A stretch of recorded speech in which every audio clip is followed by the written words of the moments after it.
it's Lo, and you are tuned in to Wrestling Winedown. On this week's episode, I am joined by Xenia. She is a wrestling YouTuber based out of Moscow, Russia. We're going to be chatting about the latest in professional wrestling, including the best matches and moments from Raw, SmackDown, and NXT's Great American Bash. I am so pumped to chat about Keith Lee winning this NXT championship. And of course, we're spilling the wine in our newest segment, Sip and Tell. So grab your glass of wine. We're going in for the 3 count.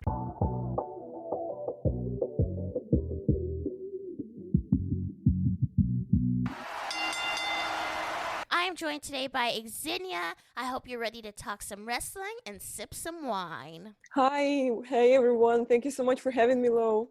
So glad to be here. I wanted to start with how you begin on your wrestling YouTube. So when did you become interested in professional wrestling? Actually, I became a fan way before I actually started my channel. I've been watching since I was a kid, basically, since I was 11. And I just randomly caught it on TV one time and I was hooked for life, I guess you could say. Oh my God, same. I think it's the universal experience for so many wrestling fans. But it took me a long time to actually come to start doing something in the industry because some people who watch my channel know that I have a bachelor's degree, I have a master's degree, I'm a PR professional. And I had such a long path of kind of trying to get an adult job, an adult education, you know. And then I kind of stopped and realized that wrestling has been in my life for so long. And it has been something that has consistently brought me joy. And I just kind of thought to myself, why not give it a shot? And here I am. You have a channel, XeniaDidThat. I watched a lot of your videos, so you were actually at Double or Nothing. I was at Double or Nothing too. Oh. Yeah. So how was that flying to the U.S.? Was that your first time flying here? No, actually, my first time flying to the U.S. and my first wrestling trip was WrestleMania 29. Oh, okay. A while back. Uh-huh.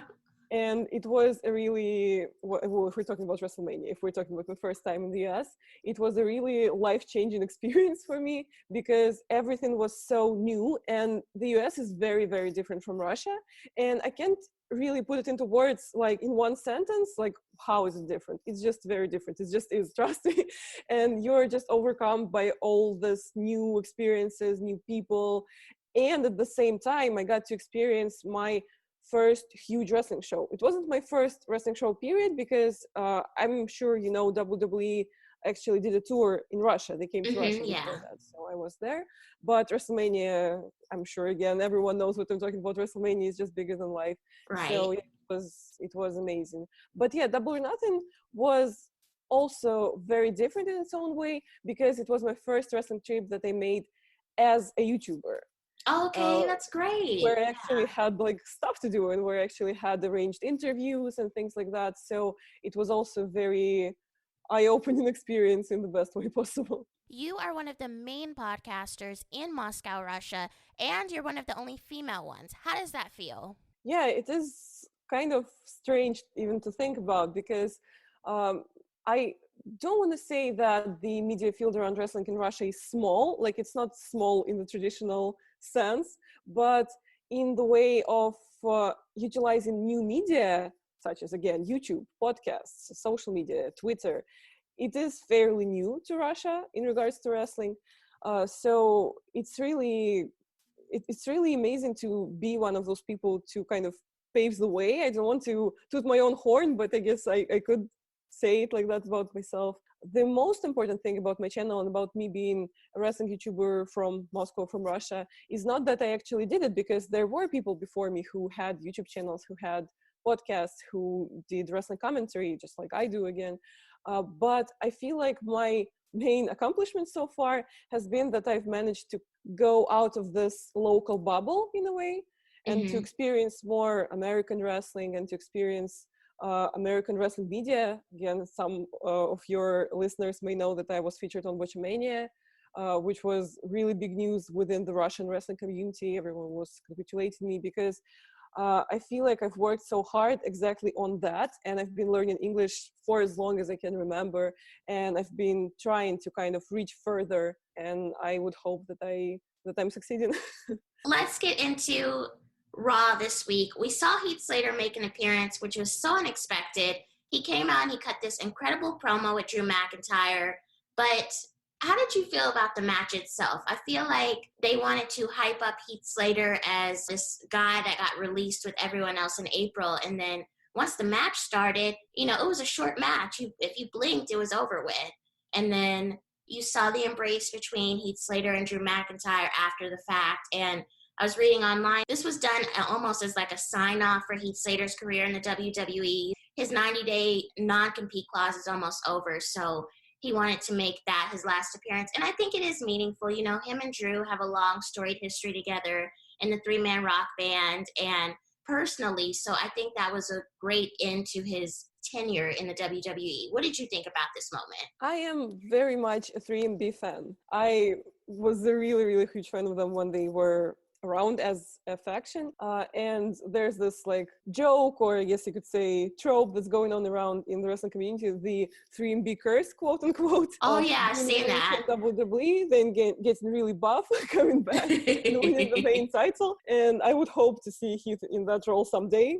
We never know. But regarding the match itself, you're right. The one thing is hyping up Heath as his like last appearance or as his return or whatever. But the other thing is that they have been really, really working to build up Drew, because he has been showcased as very, very powerful, and he's been basically just throwing people around ever since he got the title. So making it a longer match, I don't know if it would be the better option actually for Drew, because Heath is out of WWE at this point and he's not a regular performer, so I don't think it would damage him as much as a longer match where he would have been more powerful, as much as that would damage Drew in the long run.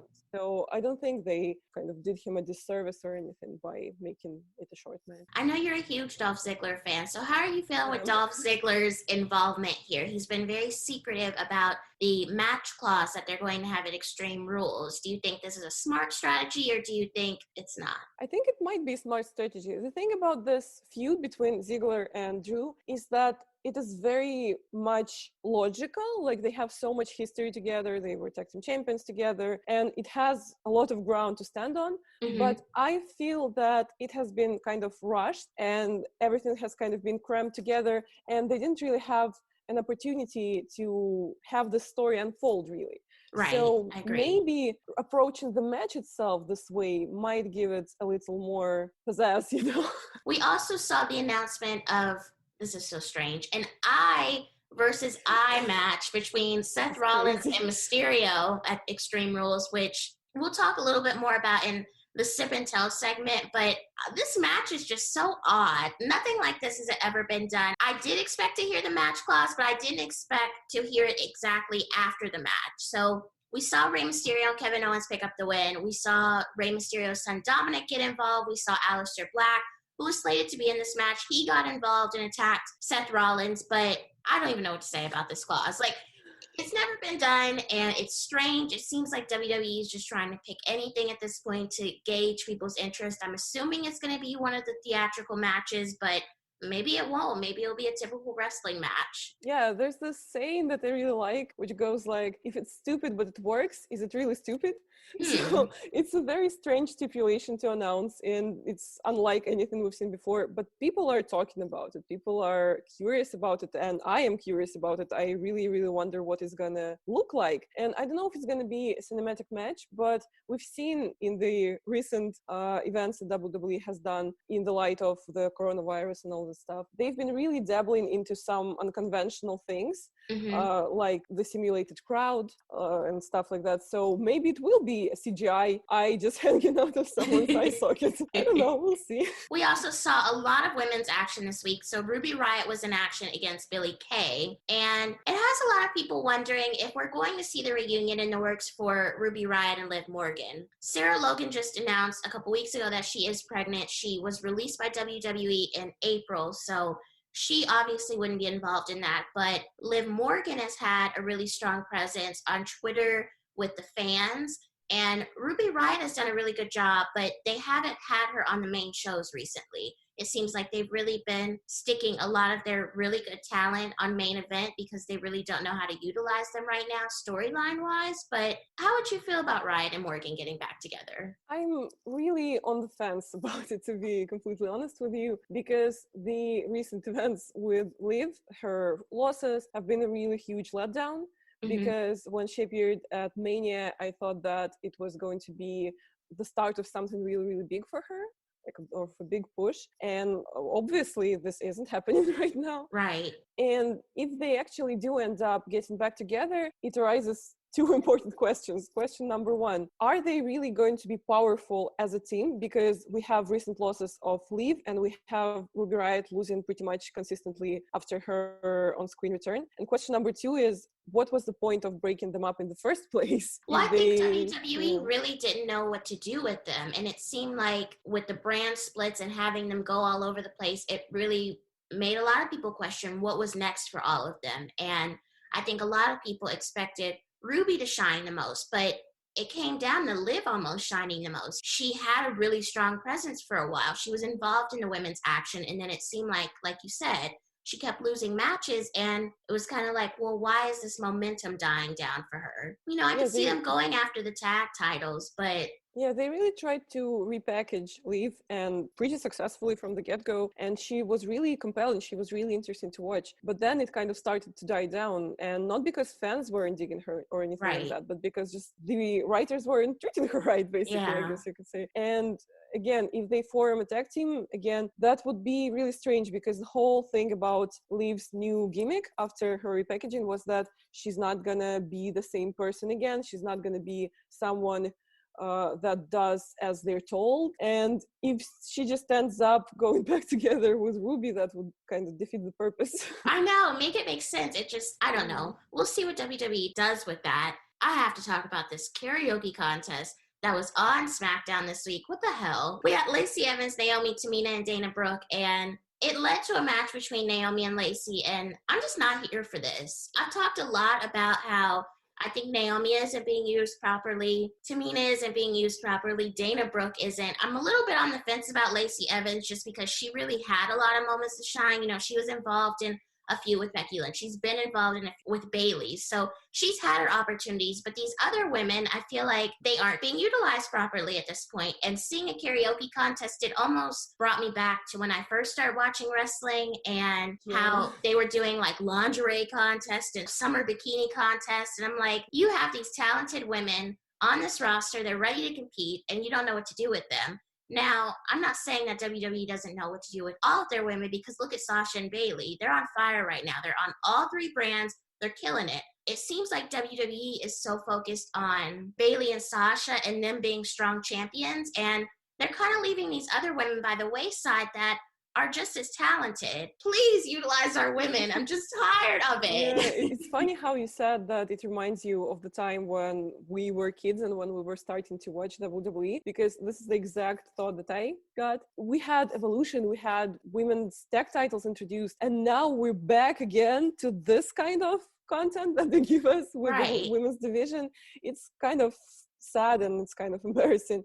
And I've read reports, and of course I don't believe just anything that's written on the internet, but it's still a theory that some quote-unquote insiders claim that the entire purpose of this whole segment was to kind of make fun of AEW because of the Dusty Rhodes song that was featured. And taking into account that there have been those, again, quote-unquote, Wednesday Night Wars, like you can't deny that WWE is trying to keep up, even though numbers-wise, AEW is, of course, not nearly as big. But WWE has been on their toes because of this entire situation. So I would not be surprised if that was the case. Oh, let's hope it gets better, because I've been saying it for months on our show. I just feel like sometimes they don't know what to do with talent. They throw them into these situations like a karaoke contest or getting involved in matches where it just doesn't make sense. And I feel like they just deserve better. Yeah. But and I feel like sometimes with WWE, the problem with their writing, and of course I might be wrong, but it just looks like it, is that when they start developing a story or a feud or whatever, they do not actually know where it's headed. Like they don't know how it's going to end. Right. And at some points it's very illogical, and it's like you can actually tell that the person who started this thing doesn't know Right. They're how like, what do it's I going to end. do? Yeah, like the spider thing. Like the spider thing just completely blew my mind with Eric Rowan, right? Because at one point I was like legitimately invested. I was Right. legitimately curious what was in there. And then it just was just a toy spider. Like I cannot believe that someone would write a storyline like that from the get-go, keeping in mind that it's gonna be a toy spider. Like it just doesn't happen like that. There's no person who thinks like that. So WWE has been having troubles with that, with continuity. But like I said, I think they are doing a great job with Sasha and Bailey. We saw Bailey versus Asuka this week, and there was some involvement from Nikki Cross, who is Bailey's opponent at Extreme Rules. I thought this was a good match. I get why Nikki Cross was involved, and I get why in the Sasha Banks versus Kyrie match, I get why Bailey was involved there. But you probably noticed too, like on NXT last week with Io Shirai versus Sasha, Bailey got involved there too, and Asuka. Are they doing this so these women don't take flat out losses, so it looks like they're still dominant champions, so they're having each other get involved in terms of teamwork? I feel like part of the reason why these matches are even happening is because, again, WWE is trying to keep viewers, like trying to keep people watching. Right. And for some fans, those matches are dream matches, basically.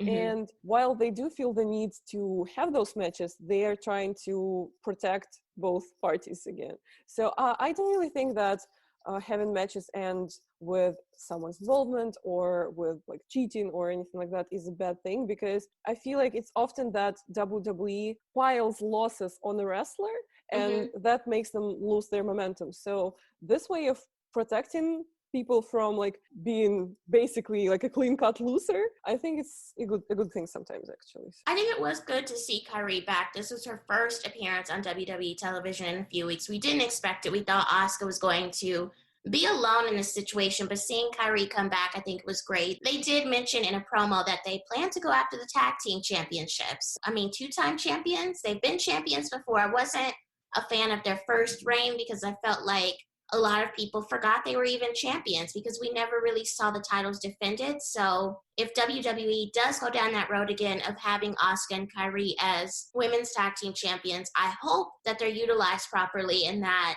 people know, oh, Asuka and Kyrie, they are the tag champs, instead of like having to question, well, who's holding that title this week? Yeah, I completely agree. During their first run, we barely even saw them perform, which was a shame. And also, Asuka now and Asuka then are two very different wrestlers. I agree. Not in terms of in ring, of course, but in terms of the way that she is presented right now, in the way that she's shown as very, very powerful, way more powerful than she was back then.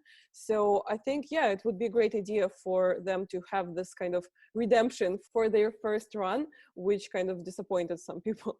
Finally, on Raw this week, we saw the new design of the United States Championship belt. This was the first redesign in 6 years.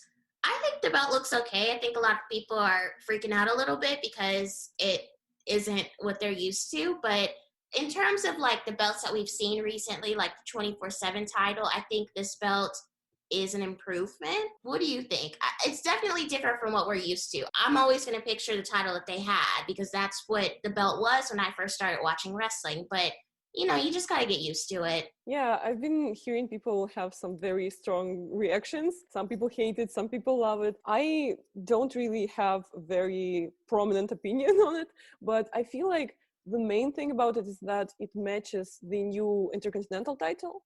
I feel like those go together better than the older design with the new IC title. But yes, just like you said, the previous design was what I've been seeing for this like 10 plus years, ever since I started watching wrestling. And it was really nostalgic to me because this was the title that Miz held at some point, who is also one of my favorite wrestlers. And he held that title at the time when I was maybe the most enthusiastic about wrestling that I ever was. Well, maybe not about wrestling, maybe about WWE in particular, because now, of course, I watch a lot more wrestling and diverse wrestling and different wrestling. But back then, maybe 2013, 2012 were the times where I was the most enthusiastic about WWE in particular. So to Prime me, it's time. more, for me, it's more about the emotional connection that I had with the design. But this one, I don't have anything against. It was announced on SmackDown this week that AJ Styles and Matt Riddle are going to face off next week, and I have a lot of opinions about this. Yeah, I don't understand why Matt Riddle is still on TV, and others that are involved in or have been accused during the speaking out movement have been reprimanded. Matt Riddle released a video this week. I don't know if you saw it, where he is going on like almost an apology tour, saying that this girl was lying, she was stalking him. Just honestly, it's a bunch of and I guess he was on a radio show this week, like talking about how he's so happy that his wife forgave him, and his wife was there at the same time. He was talking, and I just don't understand why WWE cannot read the room when it comes to him and others, and just be like, okay, let's just put this shit on hold. Like, we're not doing anything with him. There's been enough evidence that the girl has brought forward that you can't just sit here and be like, oh, it's nothing. And I was going through the comments on the video that he posted, and the amount of support he got and the amount of people saying, you're fine, bro. And it's like, what? It just... I think like the only reason why he's still on TV is because he supposedly told WWE in advance that this was a thing. And that's why they kind of went like, oh, then it's fine. Never mind. But it's really weird. And his main roster debut was like the worst timing I've ever seen in wrestling.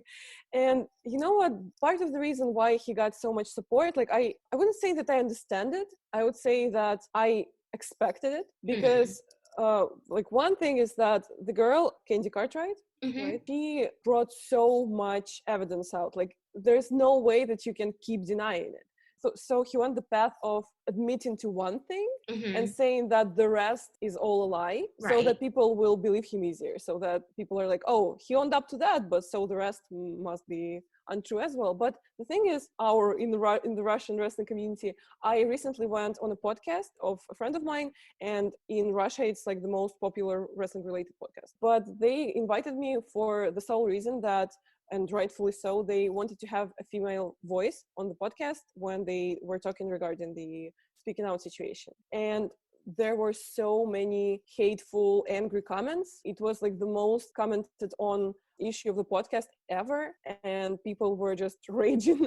And the reason why they were raging was because I was talking about how people who have been accused should be fired, or at least like say Sammy Guevara, or they at least should go through like training. They need their salary to go to charity, or something should be done. Right, or suspended, something, right? Yeah, like that was what I was saying. Something should be done about it. That's it, point blank. And people were really angry about me saying it because, well, men think that their favorite wrestler is an angel, and that some woman's life or bodily autonomy being violated is not enough for them to be laid off, for them to be fired. And those people realize that those things might be true, that those accusations must be true, but they really actually in their minds think that if they're good enough of a wrestler, it's no problem if someone. No, I definitely agree. And you know, I think WWE, they've done some right steps in terms of like their NXT UK roster who have been accused. Right.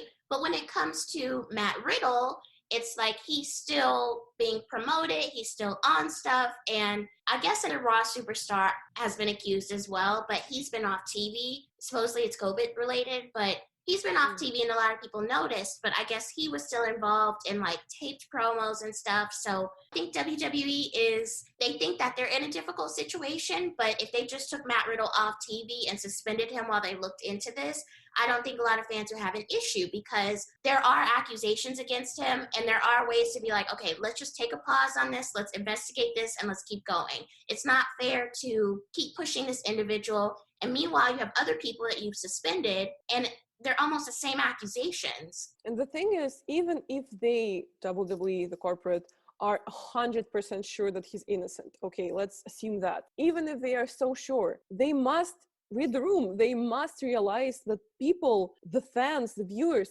won't be as on board with his push right now as they even possibly could be if that would be done 2 months later, 3 months later. And beyond it just being disrespectful to victims, disrespectful to people who have gone through sexual assault, and like just insensitive, beyond that, it's poor business because they are losing the hype that they could have had. Well, I also think about Velveteen Dream too. You know, he's Yeah. had some accusations against him and they've completely just cut him off. And like I said, it's that easy to do. So I don't understand why they didn't do that with Matt Riddle. But won't be watching that match next week. I will just completely put that out there. We did see the New Day versus Nakamura and Cesaro this week, and a lot of people are thinking it's going to lead to a match at Extreme Rules. We've seen these two teams go against each other a couple times now, and these competitors are so great in the ring, I don't even mind seeing them compete over and over again. Hopefully this week WWE does announce a match at Extreme Rules, and you know, hopefully it is a stipulation that we'll enjoy. I don't mind it, and those are actually great wrestlers that we can be sure that they will give us a great match to watch. But the thing is with Nakamura and Cesaro is that throughout these past several years, they just haven't been as exciting to watch as they can be. But this is not the time to complain about it because some people are getting terribly misused and some people are getting pushed when they shouldn't be. So the tag team division is not the worst place for them to be right now. So I'm honestly not complaining about it. I will say I'm still waiting for a Cesaro world title reign. I've been waiting and I will continue to wait. On NXT this week, one of the best matches that I've seen, Adam Cole versus Keith Lee, winner takes all, and what an amazing match. I think Keith Lee really started on top, and then we saw Adam Cole. He started gaining some momentum, and in the end, Keith Lee won. I think it was a great moment for Keith Lee. He was very somber. He had just lost his trainer earlier in the week, but it was just such a great moment. And, you know, there's a lot of people online that were irritated a week ago when the results got leaked. And then we found out that there was two versions of it taped for Adam Cole and then for Keith Lee winning. So we didn't really know what to expect. We all really wanted Keith Lee to win because he's had this momentum ever since he's come to NXT, and you know, he was involved in Survivor Series. He faced off with Brock Lesnar. He faced off with Roman Reigns. He's just so dominant, and you could just tell he's excited to be in the ring to wrestle, and I'm excited to see him with both titles. But we did see Scarlett Bordeaux and Karrion Kross at the end of the match peering down, looking at Keith Lee's celebration, and we know that Karrion Kross is coming for this title because he was gunning for it when Adam Cole was still champion. We saw the interaction with Scarlett and Adam a couple weeks ago, and Adam was clearly scared, but now he really doesn't have anything to be scared of now that he's not champion anymore. So eyes are on Keith Lee. I definitely do think that Karrion Kross will be champion, but I want Keith Lee to have this title for a while. I want him to bask in his glory and really show off that he's a dominant title holder. You know, this is the first time that anyone has held two titles in NXT history, and I just want him to hold it for a long time. How did you feel about this match? Yeah, I really loved that match, and I feel like it had a really smart psychology about it because obviously those are very different competitors, very different styles, very different sizes, very different athletic abilities. And I love how it wasn't made out to be as though they were physically equal, but it was very nicely built as to address those things, address that, say, Adam Cole is not as strong as Keith Lee, but he makes it work and stuff like that. And you know what I was thinking throughout the entire match is that people obviously loved this match, and everyone, well, as long as I've been asking people and hearing opinions, everyone likes it. But then why are people saying that intergender wrestling is unrealistic? If this can be made realistic and can be built in a way that it's believable and that it's legit and still a realistic, entertaining wrestling match. Yeah, that's one thing. Another thing is, yes, I feel like this match took place exactly when it was supposed to be, like for the hype and for the interest of the viewers that they have for Keith Lee. This is the exactly right time to give him the title. I would have loved to see this moment in front of a crowd, though. And there's been a lot of moments during, you know, COVID and everything going on where I would have loved to see a crowd there. And this was one moment where I know the arena just would have erupted. Yeah. But I feel like if they were to stretch it out until they're allowed to have crowds again, this part of this momentum would have been lost in the Oh, I process. agree, definitely. So just storyline wise and gimmick wise, it was just the exactly right time to give him the title. And yes, I also want him to have a good, long, legit run. But if there was someone who I'd love to see take this title from him, that would be Cross. Mm-hmm. Because again, you know that I'm a Scarlett fan. Mm-hmm. Not as much Cross. Yeah, Scarlett fan. Yeah, I'm just kidding. I'm a fan of Cross and Scarlett. And I love the way that they introduced him. I think he has been really dominant. And again, this has been really believable and interesting to watch. It wasn't just a series of meaningless squashes. It was actually compelling. Mm-hmm. And the segment with Adam Cole as well. So I really would like him to have this title at some point, and I really hope that they keep building him, that they don't kind of let go of it, because I really can't remember in the history of NXT, or at least in the time that I have been watching it, and I have been watching basically from the very beginning, from where it was like this reality show type thing. Yeah, I remember that. I can't remember a wrestler debuting and being so strong and being so dominant. I think he might be like the most dominant debuting wrestler in NXT ever. And I really hope that they don't give up on it. I think Finn Balor and I think Shinsuke, they had really strong debuts in NXT, but then it died down. I think when Finn Balor went over to Raw, same thing there. It was really strong for a while, and then it died down. I think that's why he went back to NXT. And then same thing for Shinsuke. But it seems like with Cross, they're really strong on him, and it seems like they don't want to cancel that momentum for any circumstance. I'm glad that they're taking their time with him, just because when there was that moment with Scarlett and Adam, I thought it was too quick. I was like, please don't give him the title already. He hasn't even been there 6 months. Like, let him grow a little bit. Let him get involved with a couple more storylines, have a couple more matches, and then let's go from there. So I'm glad that they slowed that down. Matches. Yeah, sorry, I interrupted you. I just so vehemently agreed that I was saying, yeah, give him longer, more serious, more watchable matches. Have him come up on top there as well, and only then he can actually have that title. And I've also heard rumors that WWE is planning to call him up like in the nearest future, and I really hope that doesn't happen, because I really, really wish that they would take their time with building him up on NXT. And I feel like, to me, Cross and Scarlett right now are the definition of full package. Like, they have the look, they have the in-ring, they have the entrance, they have the fans, and it's just going so perfectly that I'm just sitting there like fingers crossed that they do not cut off his momentum. What do you think is next for the Undisputed Era? Adam Cole is not champion anymore. There's no champions in the Undisputed Era right now. And we've seen that Kyle O'Reilly hasn't really been involved. I think he's at home. And then Roderick Strong has had this weird storyline with Dexter Lumis. But do you think that they're going to stay together, or do you think that they're going to disband? I've seen a lot of people chatting about this online. I've seen a lot of surveys taken. People are very adamant that they're going to stay together, and I think that they should. But what are your thoughts on it? Yeah, I would hate for them to split up, actually, because they're one of my favorite factions again on NXT, and one of my favorite wrestlers on NXT on the whole. There have been speculations that they're going to split up for so long, for as long as they have been a faction. And the most popular opinion that I've heard is that Roddy is going to be the first one to kind of drift away. And by what's happening right now, it does look like it, actually. So I think he might be the first person to leave Undisputed Era. Or maybe if Adam Cole gets called up, maybe then they will split up. But I don't know, to me, right now, it doesn't look feasible that they'll split up in the next month at least, because they still have unfinished business.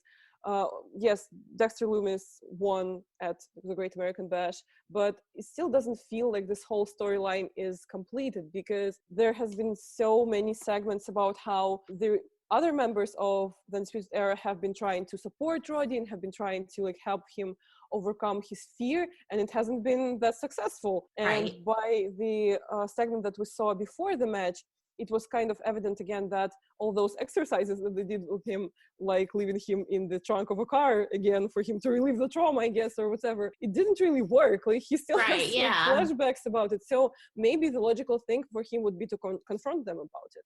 I would like to see it. We saw Candice LeRae versus Mia Yim this week in a street fight. This was a second women's street fight on NXT television, and I think they did a pretty good job. There were a lot of good moments in the match, but I think sometimes they got up a little too fast and it kind of made it look like it wasn't realistic what was going on.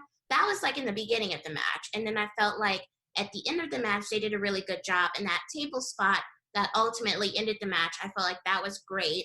Candice LeRae and Mia Yim both showed that how athletic they are. And we've seen and we've heard a lot about Candice LeRae on the independent circuit and how she's all about unconventional matches, including hardcore matches, street fights, and most famously, intergender matches. I've talked about intergender wrestling on the show before and how I think it should be a part of the WWE roster sooner rather than later. I did have a guest who said that they think that intergender should start on NXT just to test it out, kind of see how the audience works, just because NXT's audience might be a little bit more accepting of it rather than the Raw and SmackDown audience, which I do agree. And I think these two women would be great involved in intergender wrestling. They bring it against each other, and we saw them in the match with Johnny Gargano and Keith Lee. They did a great job there, and there were some spots involved where, you know, they both were intertwined. So how did you like this match? And I know you talked a little bit about intergender a little bit earlier, but how are you feeling about it on NXT? Yeah, I really loved the match, and the table spot, both table spots, the one on the outside and the one that ended the match, were just spectacular.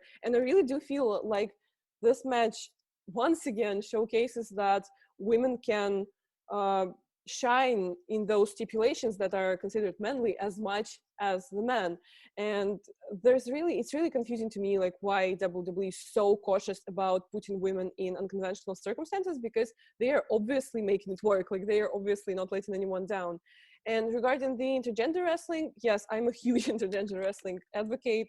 I feel that it's ridiculous that we still have gender divisions in the 21st century, but I'm unsure that it would appear in WWE anytime soon, because we have AEW, and their entire discourse is that they are more progressive than WWE. And we did have an intergender match in AEW, which I think it was on Dark. I think it wasn't on Dynamite even. Kenny Omega and Riho versus Kip Sabian and Penelope Ford. Oh, I do remember that. Yeah, and it was a really, really great match. And I feel it was groundbreaking in a way, even though it wasn't on national television. And then Kenny spoke about it and said that this was a really important milestone to see the people's reaction and to see whether it's possible to go further with that. But then I get this impression that if even AEW is so cautious about it and is so like serious about it and is still kind of putting it on hold, then WWE is even further from that. So I really don't think, like, my estimation is we won't see intergender wrestling on national television for the next 10 years. It's pessimistic, but I really feel like that's not happening anytime soon. We will see what happens. I'm optimistic. I hope that it happens, but I do agree. So I think it won't happen anytime soon, just based on, you know, how the fans react to stuff and just the world we live in. I feel like people are they're going to complain about it either way, or they're going to be happy about it. So we'll see what WWE does. We have Extreme Rules next week, or as they call it, the horror show at Extreme Rules.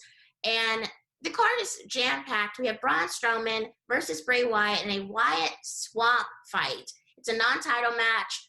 WWE Championship is on the line. Drew McIntyre versus Dolph Ziggler. As we said earlier, the stipulation has not been announced yet.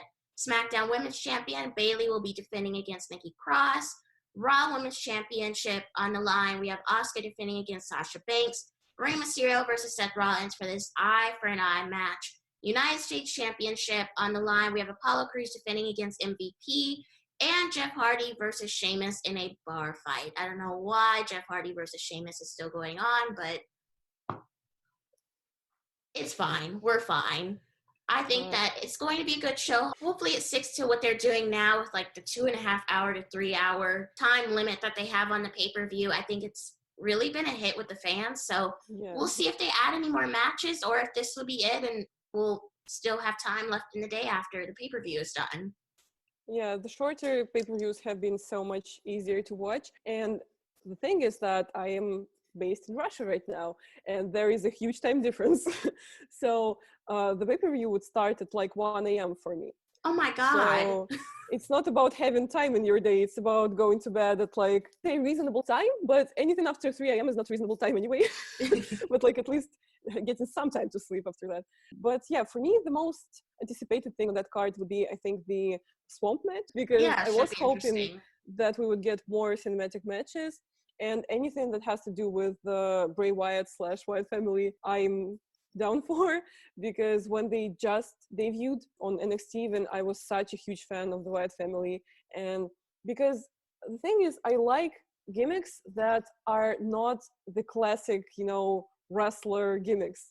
Hmm. They bring something very outside the box to the table, and they do not look like wrestlers, they don't act like wrestlers, and they seem like something that's very out of place, but like in a good way, in a way that makes you wonder like what's going on. I Right, don't know if I'm yeah. making any sense right now, No, you but are, definitely. I feel like Bray Wyatt has, especially now with this new character, The Fiend, I feel like he's just been really great to watch. And you get so scared to watch him, but you still want to watch. yeah, He's so captivating. And like you said, it's not a typical wrestler gimmick. It's more of like, almost like a movie actor, because he has yeah. all these different roles that he plays, but he's just so good at all of them. Yeah, and the thing is, I don't even think that the whole Goldberg situation damaged him. Like, maybe yes, he doesn't seem as powerful and like as intimidating as he was before that,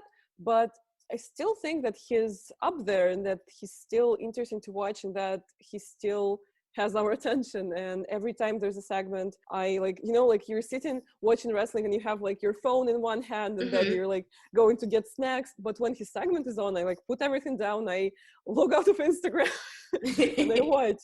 And I think that's the thing that we should be looking for in any gimmick. Like at the end of the day, the purpose of a segment or of I don't know, a promo is to get you to watch, is to get your attention, and he's succeeding with that. Let's get into our segment.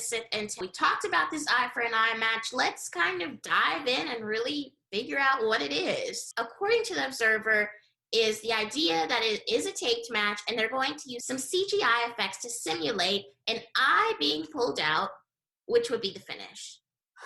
They're This is saying that just so this might crazy. be the perfect way to ride out Mysterio because he hasn't signed a new contract. He's been performing under no contract. This would be a good way to push him out. But if he does stay, then people are guessing maybe Rollins will either take time off or walk around with an eye patch until they figure out it's time for him to not wear it anymore. But obviously, Seth Rollins is probably going to be taking time off sometime soon with Becky Lynch expecting. But who knows? I mean, I really honestly do not know how to feel about this match. I think you really just have to sit there and watch it. It probably will be one of the cinematic matches. I think also the Wyatt match, but CGI effects, we'll go with it. We'll see In what wrestling. WWE does. I mean, they're going above and beyond to make sure that fans are interested, paying attention, and it definitely caught my attention. So they did do something right there. This whole stipulation announcement did its job. Like I am legitimately interested in what's gonna happen.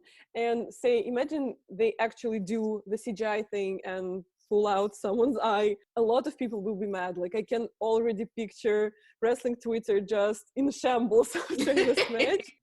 But honestly, I wouldn't be mad at it whatsoever, because so many times in wrestling, well, maybe not mainstream wrestling, depending on what you consider mainstream wrestling, so many times people have died and been resurrected.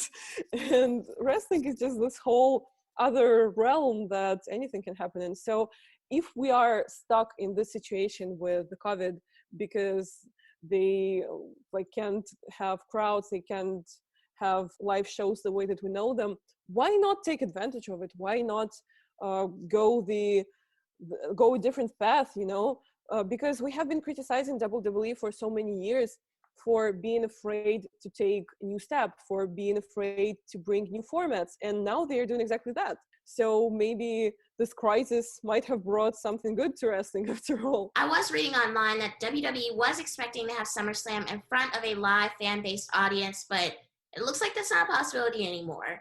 Russell Votes is saying that the company is looking at late September as a possible restart for their live events, and it's really still up in the air with everything going on. I mean, it's a very fluid situation with coronavirus and, the numbers going up and down, but September is not that far away, and I'm a little bit nervous. I love attending wrestling shows. I love seeing people go to shows and having a good time. And we've seen smaller organizations having shows where people are socially distanced, they're wearing their mask, and people just don't know how to feel about it. There's some people that will actually go and they experience the show, and there's others that will talk shit about it and say that you shouldn't be at these shows. It's not the proper time to be there. And WWE brings a large crowd, and seeing them will they probably more than likely will have to scale back and only have a certain amount of fans. So I don't know. I mean, I would like to see what they're proposing before they actually start events. And I'm sure I'm not the only fan that's thinking that. Social distancing, making sure fans are wearing masks, it's a lot. And having it at a capacity of a WWE event where it's a whole arena, I really don't know how they're going to manage everyone abiding by these guidelines set forth by the CDC. Yeah, they haven't been able to manage even those like smaller crowds that were wrestlers and Hezmontal and such things. They had stuff go down even in that department. So how are they going to manage, say, a 20,000 people crowd? And it's really a difficult topic for me in particular, because I know the pandemic has taken a global level, but in Russia right now, everything is basically opening back up slowly but surely. And I still wear a mask when I go to a crowded place like a mall or something like that. But in most everyday scenarios, people don't wear masks anymore. And even at the malls, like they distribute masks at the entrances, but then people just take them off. But in America, from the outside perspective, it looks like the situation is a bit harsher right now, isn't it? Like, I've heard that in some places, everything is closing back up. Right. Is that true? Yeah. It is true. Yeah, there are a couple cities, bigger cities that are closing stuff. California closed their bars.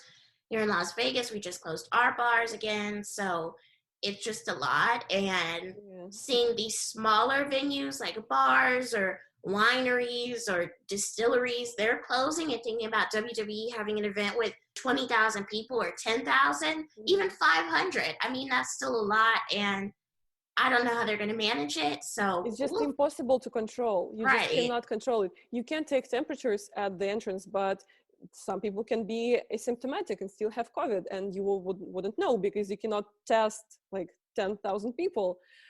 Then you cannot, even if you distribute masks at the entrance like they do at the malls here, even if you enforce like a mask policy, even if you put up signs, you cannot force every single person to wear a mask. We also saw this week, Tommaso Ciampa went on Instagram, and I was very shocked by this. He commented on his absence from WWE television. As we know, a couple months ago at TakeOver in Your House, he lost against Karrion Kross, and he's been absent from NXT ever since. So here's a little bit of what he said, quote unquote, "I miss 2018 Ciampa." He said, "The wrestling business, like life, is full of waves, highs and lows. One moment you feel untouchable, the next you come crashing down. Giving up the title is definitely one of my career lows. And to be honest, damn near everything that's happened in my career since has been a disappointment." That's just a little bit of what he said. But, I think this is sad. And I also think it was very brave of him to put this out there, because I've mentioned this before. There's been a lot of WWE superstars who have asked for their release, who have gone online and said how unhappy they are with the company. And this is just another superstar saying that they're unhappy with the position that they're in right now. And Tommaso Ciampa is one of my favorite performers in NXT, because I feel like he has been so dominant, not only as a tag team competitor, but as a singles competitor. It was unfortunate that he had to give up the title because of an injury, but he came back very strong, and now his momentum is almost at a pause after he lost Karrion Kross. But I want to see him involved again, and I think WWE has a really difficult time at booking people right now, and he just falls into that category where they don't really know what to do next with him. Yeah, on the one hand, it is true that every wrestler cannot be in a perfect position in the company at all times. Like, that's just impossible. That's life. And I've learned to kind of look at it from a different angle, because when I was younger, I used to get mad like every time my favorite wrestler would lose or not get the title opportunity. But now I realize that to most people, it's a job, just like any other job. And sometimes you are win, and sometimes you have a title reign, but the other times you must step away to provide space for new people. But on the other hand, with Tommaso Ciampa, it's really been difficult to watch because not only did he lose to Cross, but it was basically a squash. Yeah. And he still hasn't reached, since his return, his level that he was at before he had to leave for a certain period of time. And I also remember him saying, maybe it was like a year ago or maybe a little longer, that he wants to never go to the main Oh, branch. yes, I saw that too. He would never leave NXT, that he wouldn't get called up. And if you put it as 1+1, he's not happy with his position right now, but he doesn't want to leave NXT. Right. Really, the question is what's next? And I feel like maybe he has to leave WWE eventually, because I really don't see a way, at least right now, that he would be back on track with what's going on right now. I mean, maybe if, in terms of Keith Lee, if they want to defend those titles separately, I think Tommaso would be a great competitor to go against Lee for that North American Championship. I see Cross going against him for the NXT Championship. But if they want to split it, I think, you have so many other competitors who could go for that North American Championship. And I think Tommaso would be one of them. Yeah, probably, maybe. But the other thing is that whether he would be content with being at that level on the card after he's been so high. Good point. That's true. Our final story this week, I saw this on Twitter earlier this week, and I was a little bit shocked. WWE is, quote unquote, this is not confirmed, planning on bringing back Evolution this August for the day after SummerSlam, after Evolution 2 years ago and how successful it was. We know that Ronda Rousey was involved with that. She successfully defended her Raw Women's title against Nikki Bella at Evolution. It was such a good pay-per-view. We had legends involved. It was the first pay-per-view dedicated to the women. And everyone was wondering, was it going to come back the next year? And it didn't. And a lot of people were offended. I was offended. I didn't understand why WWE... Exactly. Everyone was offended because they didn't understand why WWE did not host this pay-per-view again. Now, mind you, with Evolution, I will admit, I think WWE did a really job at marketing it, and they waited until the complete last minute to start announcing everything, and it was in shambles. But people ended up loving it because the women were involved. So this week, PW Unlimited claimed that WWE is looking into the prospect of producing a second Evolution as early as next month. Obviously, the crowds wouldn't be involved, but how are we feeling about this? I also saw that WWE might sign Tessa Blanchard and she would debut here, and I am not a fan of that. We know what Tessa Blanchard has done. I'm not going to get into that. You can Google it, but I would like to see an Evolution pay-per-view, but I would also like to see it in front of a crowd. I feel like the women deserve that, and Banks and Bayley have been doing an incredible job holding this roster on their back during this COVID-19 crisis, and we have NXT women who have been killing it. We also have other women on the roster who are just waiting for their opportunity, like we mentioned earlier, to shine. And having this Evolution pay-per-view, I feel like would be the perfect opportunity. But I asked earlier this week on our Twitter, at WWDCAST, how would you feel about an Evolution 2 pay-per-view? And someone was like, well, they have to do it now or they won't do it at all. Because if we wait on them to get the crowds back, it might be a year or two. WWE is very optimistic, like we mentioned earlier, stating that they're going to be back in September, but it won't be at the capacity that the first Evolution had in terms of crowd. Yeah, I actually went to Evolution. You did? Yeah. And it was an amazing show, and it was literally one of my favorite wrestling trips I've ever taken. But the thing is, even though I loved the show itself, absolutely loved it. Again, one of my absolute favorite WWE shows ever. But I feel like the whole reason why it actually took place was that all of the male superstars were in Saudi Arabia. And they kind of had the necessity to do something with the rest of the roster. And they decided to package it in this beautiful glittery wrapping of equality, which was completely fake, So now them having Evolution without the premise of Saudi Arabia would be a great step for them to take, for them to actually reestablish that they do care about women, not only when the roster is stuck in Saudi Arabia, but at all times. But the thing is, if they do decide to hold it in August, next month, that would be the same old story of them announcing everything last minute, of them poorly marketing it, getting lower viewership, and then complaining about it. It's just, that would happen again. They would get lower viewership again, and they would say, oh, women don't draw. But it's not that women don't draw. It's that if you do things poorly, they come out poorly. Yeah, you're doing marketing and you expect people to just hop on board a month before. I mean, I will, but...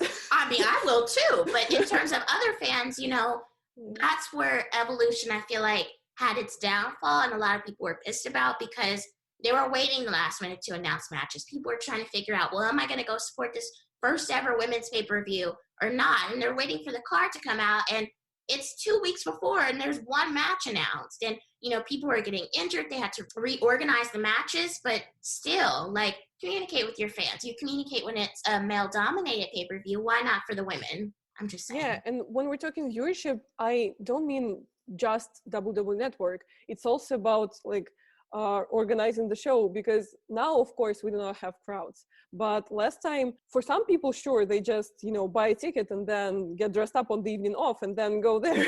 But for some people like me, it's flying from Russia to New York. Exactly. And it takes like 10 plus hours. And then my friend, who's also a wrestling YouTuber, Jess, her YouTube is Jess on Drums, also went there, and she had to fly from England. So when WWE does this, announcing their show so late and announcing the card so late, it also damages the attendance, because of course the stadium will probably be full anyway, even without us. But it's still good for them to say that, oh, so many people flew from there, so many people flew from here. Because take Mania, they always put such huge emphasis on people traveling for Mania, right? Right. And they could have had that same thing for Evolution, because the sole reason why I traveled for it is because it's the first ever all-women's pay-per-view. Like, I sat down and I was like, I can't miss it. Like, I need to fly there, whatever it takes. And they could have also positioned it in a way that would have made it more credible. But because they announced things so late, they couldn't. That was also their mistake. We want to see our women WWE, but you need to do your marketing right. If you need someone to do your PR and marketing, we will do it for you. We will. For a fee, obviously. Yeah. Thank you, Xenia, for joining me here on Wrestling Winedown today. It was so great to chat with you. Where can the people find you on social media? Thank you so much for having me. And you can find me on basically all of social media with the same handle, XeniaDidThat with an X. And my YouTube channel is called the same way. And I post a lot of stuff, wrestling related and non-wrestling related. So feel free to check me out.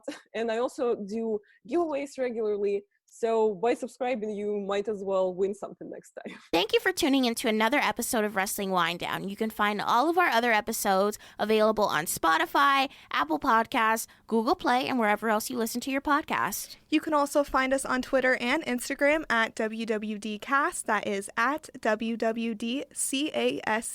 Let us know what you thought about the episode. What was your favorite part? We upload episodes every week. Until next time, enjoy your wine and, of course, enjoy your wrestling. Cheers!